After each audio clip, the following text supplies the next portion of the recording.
Hello and welcome to episode probably 5. Can't remember at this point of Parker's predictions. I'm Parker, he's Jimmy, and we're with a guest speaker today, Miss Paisley. How you doing today, babe? Good. Feeling good? Kind of. All right. She's a little nervous. Ready to make some picks with us?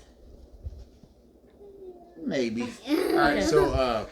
So last week Last week was crazy. was a little bit of a rough week for both of us. We Not both, just the losses, but these picks. yeah.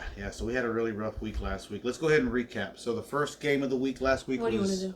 The Let's KSU go over the KSU Baylor game. Okay. That game, that wasn't even close. I didn't watch any of that game, but Yeah. I know that game wasn't close. 31-3. Yeah, And 31-3. And I really thought Baylor was going to pull that win off. I had Baylor winning 34-24. It was everything but that. Baylor didn't show up. They kind of looked like Texas. So it was 3 points. Yeah, 31-3. How are you going to do that?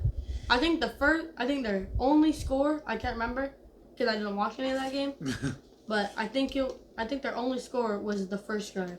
That's it. And then after that it it was just probably 3 and outs and maybe a couple picks here and there. That was a win. That could have been a very big win. That would have been Baylor. a big win for Baylor, cementing and saying, "Hey, we're still in this." Yeah. For back-to-back titles. KSU and Baylor both. They're still in the hunt, just like Texas in the Big 12 hunt. All these teams need trying to meet things up to go with. right though to Looks make like it. TCU is going to be the one they're going to be playing. Yeah. Whether it's guaranteed KSU, now. Baylor, or Texas. Yeah, it's guaranteed that TCU will be playing at least Baylor, KSU, Texas, or Oklahoma State. All the other teams are out of it. You also got Kansas. So we lost that one. The next pick we had was in the NFL. We went ahead and picked the Germany game, which was an early game, and it was Brady. the Seahawks, Bucks, the Seahawks and Bucks. I had the Seahawks winning this game with the big upset because 6-3 versus 4-5, 83.1% towards the Bucks. And you're going against Tom Brady, who's been playing horrible this year. But then you go and you play him and you lose to that. You let Julio Jones run all over your team. Yeah. I think he had a really good game. I had the Seahawks winning too, 24-17, and I was saying take the under with the 44 and a half to the Seahawks. Also to cover the 3, and that game turned out to be, what was the final on that game? 21-16. 21-16. The thing is, the Seahawks started to come back though in the end there. So it was a lot closer than what it was closer than what the, it was at the start. I think it was 21-3 at the biggest point. Yeah. So it seems like the game was close, but it really wasn't. Yeah, it wasn't. The Bucks really had that game. They just gave up basically at the end there. And then, as much as it hurts me to slumping in his chair over there, the TCU Horned Frogs versus the Texas Tech. Or the Texas Shorthorns, Longhorns, whatever you want to call them. What a horrible day for the Longhorns. What a horrible day for both teams, though. You got to admit, TCU showed up, but they didn't show up like everyone thought. This is my score. Playing in front of a packed house here in Austin. You got 100,000 people. Plus, first of all, the fans didn't do anything that game. They did suffer like their first drive, and then they just went silent. And then. I actually talked to a couple people that were at the game, and they said that the fans were in it, but they weren't as in it as like at the start of the game, at the Alabama game. Because Alabama, you could feel all the hype. Well, the thing is, you got to give the fans something to cheer for. That's the thing, though. And when you're not doing the defense is putting you in a position for you to make a play, but and you don't do it, that defense is gonna fizzle out. Eventually. So. I heard this. Quinn Ewers overthrew Xavier Worthy 16 times that game. That's 16 missed, probably 20 yarders that you missed. You overthrow probably one of the fastest players in the Big 12. That's hard to do. That's really hard to do. Normally, thing is, Xavier Worthy wasn't doing anything though. If it wasn't right here or right here or right over here, I don't need it. It's easy for me to say because I'm not on the field and I can't run, throw, jump, do whatever as fast as these guys. It's a lot harder to acrobatically catch it like that. I feel like Quinn's throws are just a bit off. And again, I can't make these throws. And Xavier Worthy on some of these deep routes, he's kind of giving up on some of these routes. And again, I can't run these routes. But for me, just sitting on the couch, stuffing my face full of chips, it looks like that's what's happening. Yeah, it looks like there's some kind of chemistry between these two. Something's just not clicking yet. So let's hope that they're working out all those kinks, and then. The weird thing is, in the Oklahoma game, everything looked right. You know, nothing went wrong that Oklahoma game. That game's an outlier. I still say that Texas OU game in Dallas. I feel like that was like some everything gets thrown out the window in that game because it's such a huge rivalry. Yeah. Both teams, no matter what, are going to come in there and just throw everything at it. And in that game, Texas did. Oklahoma didn't. Mm-hmm. You know, so Texas may have played their best game of football that week. But I just haven't seen that for the past 4 weeks. Yeah. I mean, all these receivers. The only receivers I actually see that are on the field technically, because I think Worthy had 1 catch last game, or 2 maybe, and Whittington had 76 yards. Whittington, I mean, he seems like some kind of elite receiver, but they're not giving him the ball. I said it before. I'll say it again. He seems like he's unstoppable in the middle of the field, but he's just not getting enough touches. Yeah, he doesn't get the ball. He's not getting enough touches. If you watch that Texas game, you could see in the fourth quarter they were just dumping it off to Whittington. He was getting first downs every time. So I say target him a little bit more, but I mean it's but just also so hard with this Texas team. You gotta admit you gave Bijan Robinson the ball 12 times. I know Bijan didn't have a big game, 28 yards, but how are you going to give one of the most elite running backs in the nation the ball 12 times against this team? That's hard. I mean, that was a tough loss. Right? Would you say that's a tough loss? Yeah? All right, so let's go ahead and roll into this week's pick. Let's save Texas for last. Yeah, let's save the Texas because, of course, we're going to pick the Texas game. We got to. That's our thing. But let's start with let's go ahead and start with our college pick of the week. Who you got, bud? Who do you want to pick? USC, UCLA. Big game. Big game. Okay. 9-1, 8-2, but UCLA's coming off a huge loss. I mean, you're gonna lose to the 4-6 Arizona Wildcats. Okay, so that's a little bit of a tough loss there. I got USC coming off of a big win against the Buffaloes, 55-17. Like you just said, Arizona kind of surprised UCLA. The game is going to be a night game. Is that UCLA? It's going to be in the Rose Bowl. Yeah.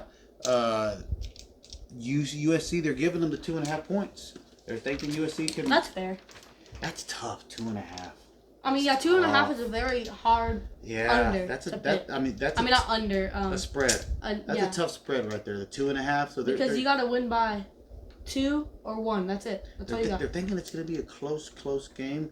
I just don't see. They're also hanging the over under out there at 76. So 76 a lot of points. They're predicting a lot of points. That's what we said for the. A lot of points or a little point. A lot of points. Okay. Yeah, I can see a lot of points. Listen to her. I'm listening to her. She's gonna be the guru for us this week, right? She's gonna watch this. She's gonna go 3-0. We're gonna go like 0-3 or something. All right. So this game, very interesting game. Both quarterbacks are good. How's Caleb Williams looking this year? How are his numbers? Heisman numbers. Yeah. 310 passing yards, 31 touchdowns, and only 2 interceptions on the year. Those are good numbers. But especially with being in a different team and having to rebuild that team. Opposite side of the field, though, you got D. Thompson. He's thrown 20 TDs, 4 INTs, and 2,385 yards. So, yeah. I mean, those are decent numbers. Those are decent numbers. They're not Heisman numbers, but they're decent. Right? Those are still good numbers. Caleb Williams has more throws than D. Thompson, but D. Thompson only has 12 more. Caleb Williams only has 12 more receptions. So he would have to get basically 99-yard receptions on all of those just to tie him. So okay, so with all that being said, the big over, the small 76. Spread, USC, they're giving them the 60.2. They're thinking it's going to be a barn burner. Yeah, they're thinking a barn burner. I'm going to go ahead and say barn burner. I'm going to say a barn burner. I'm going to go USC 55, UCLA 41. Take the over. Please. Take the over on this one. I'm kind of agreeing with you too. And USC to cover the spread. You know, it could be really, really close for a lot of the game. I think but UCLA is going to start to fizzle out. Yeah. UCLA will fizzle out. USC will pull away. High flying game though. Yes, I got 49-41 USC. Okay, all right. So UCLA is going to try to stay in it. They're going to probably be in it for a while, maybe like 35-28, 35-35. And then UCLA might have a couple good drives. USC will have a couple good drives. But USC is just a better team in my opinion. Yeah, I think so. I think they got the coach, the quarterback. They got the team. They have more weapons. So I think they're going to get the job done. Yeah. Paisley, you want to pick USC or UCLA? This one's maroon. This one's light blue. Yeah. Who do you think will win? Light blue. UCLA right. upset. He's picking the upset. All right. So there's that one there. Next, we're going to move we'll on go to the NFL game. Yeah. I'll let you decide this one. I'm thinking let's go with the Dallas Minnesota game in the dome. Yes. In the dome. Normally you'd be like, all right, Dallas has to travel up north, so you would think it's going to be a cold game. But it's in that dome. It's in a dome. So it's in a very secure dome now. Yeah. So let's go ahead and you can run the ball, you can throw the ball, you can do whatever you want. My big thing is the injuries. Yeah, There's the a couple injuries for both teams. Questionable. My big injuries are Justin Jefferson questionable and Ezekiel Elliott questionable. So yeah, those are two star players. Those are big name players. Zeke with the question mark, and there's three other defensive players. Yeah, defensive players. On I think Dallas it's with question marks, Barr and then some other guys with A. So that's why I'm. To me, that's why I'm leaning more towards the Minnesota side. It could.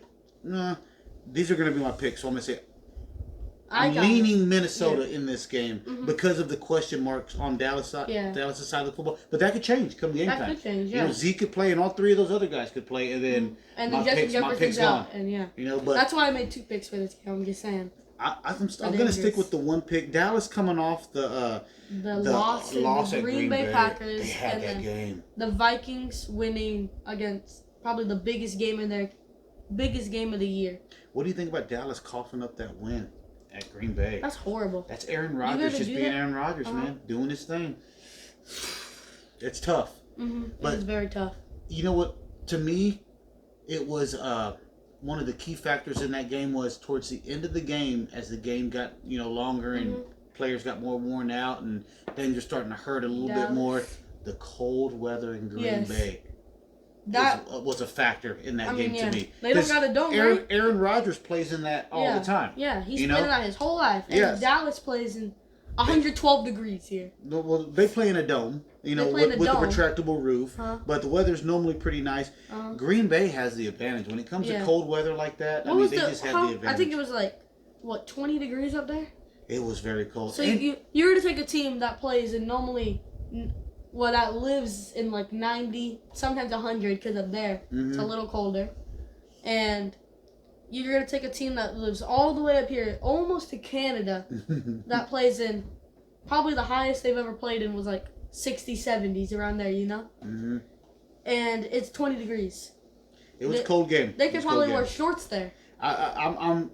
I wish Dallas would have pulled that win off, but it got away from them. So going into this game, the Vikings, they're giving Dallas the 1.5. Over under is 47.5. Minnesota, man. They just get it done. Yeah. They beat Buffalo. They do what they do. They beat Buffalo. They're taking care of business. They're at home. I'm giving Minnesota the slight advantage, 27-24. But like I said, that could all change come game time. If all those 4 players we mentioned earlier are playing, all the players, then that changes. But I'm stuck with my pick. I'm going Minnesota 27, Dallas 24. Yep, there it is. Okay, so what are you thinking? I got 2 picks. I think that Ezekiel will come back just because he's been out for 3 weeks, I think, around there. So I'm saying, because Justin Jefferson is hurt, he's the one I'm looking at. I'm saying without him, Vikings lose 21-27. You got Vikings losing 21-27, okay. But if they have Justin Jefferson, I'm going 31-27. Minnesota. Yes. Oh, so it all hinges off that one player. I mean, you saw him play last week. Okay. That probably his biggest career catch ever. Yeah, that was an amazing catch. One hand versus two hands. Okay. All right, so that's our pick for that Dallas game. Now that I would say we can go into this game with a full head of steam, but I'm limping into this week with this Texas game, man. I'm limping. It's like I'm on my... Because we still have a slight chance at the Big 12 championship, but all the stars have to align for this to happen. Everything's got to go perfect, right? So... And you also need a win. We forgot. Paisley. Oh, Dallas or Minnesota? This is a Cowboy. This is a Viking. Who do you think will win? This is blue. This is purple. What do you want? Who do you think would win in a fight? The Cowboys. Let's go. Okay, good pick. All right. That's a good pick right there. So here we go. Let's just get to it, man. Texas, Kansas. Quinn Ewers, I've already talked about him. I've already talked about him in the recap. Don't want to talk about him anymore. Okay. And then Jason Bean. He's been doing wonders. Is it Jason Bean? Is that his name? Actually, no, he hasn't been doing wonders for Kansas. He's actually been bad for Kansas. Okay. It's just because Jalen Daniels has been hurt. Okay. So that's what happened with Cooper Rush also. It's a night game, right? This is a night game. No, it's at 2:30, right? Oh, 2:30. You're right. 2:30 kickoff. 49 degrees at kickoff. Here we go again. Texas 77% favored in this game. I mean, they're giving them 9 points. 9 points. Over under 63.5. So, with all that being said, with everything we know about this Texas team, with Kansas having struggles this year, you know, they started off hot. They started 5-0. They're starting to fizzle out. 6-4. So, with all that being said, is this the week that Texas puts it together? I sound like a broken record. Can they do it? Can they play 4 quarters of actual football? Last week they played 0 quarters. Only the defense played. 3 points on offense. That's it. They scored 3 points on offense. The defense scored more points. They had a scoop and score. The defense scored more points than the offense. How does that happen? The defense, look, tip of the hat to the Texas defense last week. But they fizzled out. The offense wasn't giving them anything. Yeah, they couldn't do anything. I mean, you have to be able to put some kind of points. Some kind of points on the board for your defense. You held TCU to 17 points. But that's not enough to win you a game if your offense is doing nothing. You have to do better than that on offense to compete in the Big 12. The Big 12 is normally high flying. You know, you have to score some points. Teams are going to get theirs, right? But we did nothing. So with all that being said, I'm going to say Texas has to rely heavily on the running game. They have to find a way to get Bijan needs a big day. Because BJ's got to go off. If y'all heard, Bijan in the mock draft was selected by the Cowboys. If you want to be selected by that elite of a team, you got to put up some points. Or else they're going to take someone else, like Bo Nix or something. Yeah, Kansas isn't the best when it comes to their run defense, so this could be a day that you get the ball rolling, you get to running the ball early and often. Don't give up on it. Don't give it on second down. Give it on first down. And if you want to, give it to him on the second down. Second down. If second and 5. If we can average 3.5, 4 yards a clip, I mean, let's keep pounding that rock. Use Whittington a little bit more, right? Use Whittington. And then every now and again, try to work in an Xavier Worthy. But those bombs just you can't go bomb after bomb here. Yeah. You have to find some sort of a rhythm. The thing that I see about this Texas team is they come out into the game and throw it to Worthy. You got to do something else because teams are expecting that if they watch film. If they watch film, they're going to expect, okay, we're going to play this deep defense and we're going to pick it off first play. So you got to actually bring the defense especially when his throws aren't very consistent. You know, I mean, it's one thing when the ball is being put in the right spot for the receiver to get to that spot, that's very hard to defend. But when it's just a 50-50 ball, you go up there and you take it if you're on defense. So, right? Yeah. I mean, the thing is also, on those deep balls, he's only looking at Worthy. He doesn't look at anyone else. He walks it. I heard that this week. The whole time. He only looks at Worthy. He's having a hard time going through his progressions. Yep. So he chooses the receiver and just locks onto them and then throws it. Yeah. He throws it to Worthy 2v1. So easy for us to say, right? Easy for us to say sitting here. With all that being said, who are you picking? Who do you got? Hold on, my paper fell. I think this is where we disagree. I got Texas Okay. 20, Okay. Kansas 17. Close Take game. You're taking Texas. You're taking Texas, but not to Take cover the spread. Texas. You don't have them covering, Take right? Texas. So Texas is not covering. All right. So you going well under the Yes, I'm 63.5. Also, I'm just saying, Burnt Auburn, game-winning field goal. Okay. I'm going with the under as well. I don't see a lot of points. After last week, you have to I show can't me. see any points. I don't see a lot of points this game. Like we said, the spread's 9. I think Texas is good for the 9 this week. Yeah. Oh, gosh, I just hope I'm not here next week just pounding myself in the head from these picks. But I'm going to go with Texas 31, KU 17. This is the week This that is the Texas week. will be back. Texas We back. is back. We back. We back. So, 31-17, Texas. They look to kind of get back on track. Maybe let's go for that last little bit of a Hail Mary type of run towards that Big 12 championship. You win this week. You win against Baylor next week. A couple things gotta happen your way. You don't control your own destiny. Yeah. At least you can do what see. you needed to do. Yeah. And not the other teams do what you needed them to do. Okay. All right. So it looks like we agree on a couple things. What did we disagree on anything this week? No. So we agree on everything. Okay. Last week we both went 0-3. Yeah. So So I think the last thing we need to do before we button this thing up is we need to ask our expert predictor that we flew all the way in from downstairs. Paisley. The Texas Longhorns are the Kansas Jayhawks.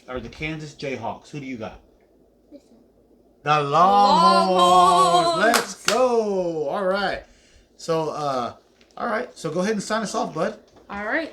Well, this has been Jimmy, Parker, and our guest picker this week, Paisley.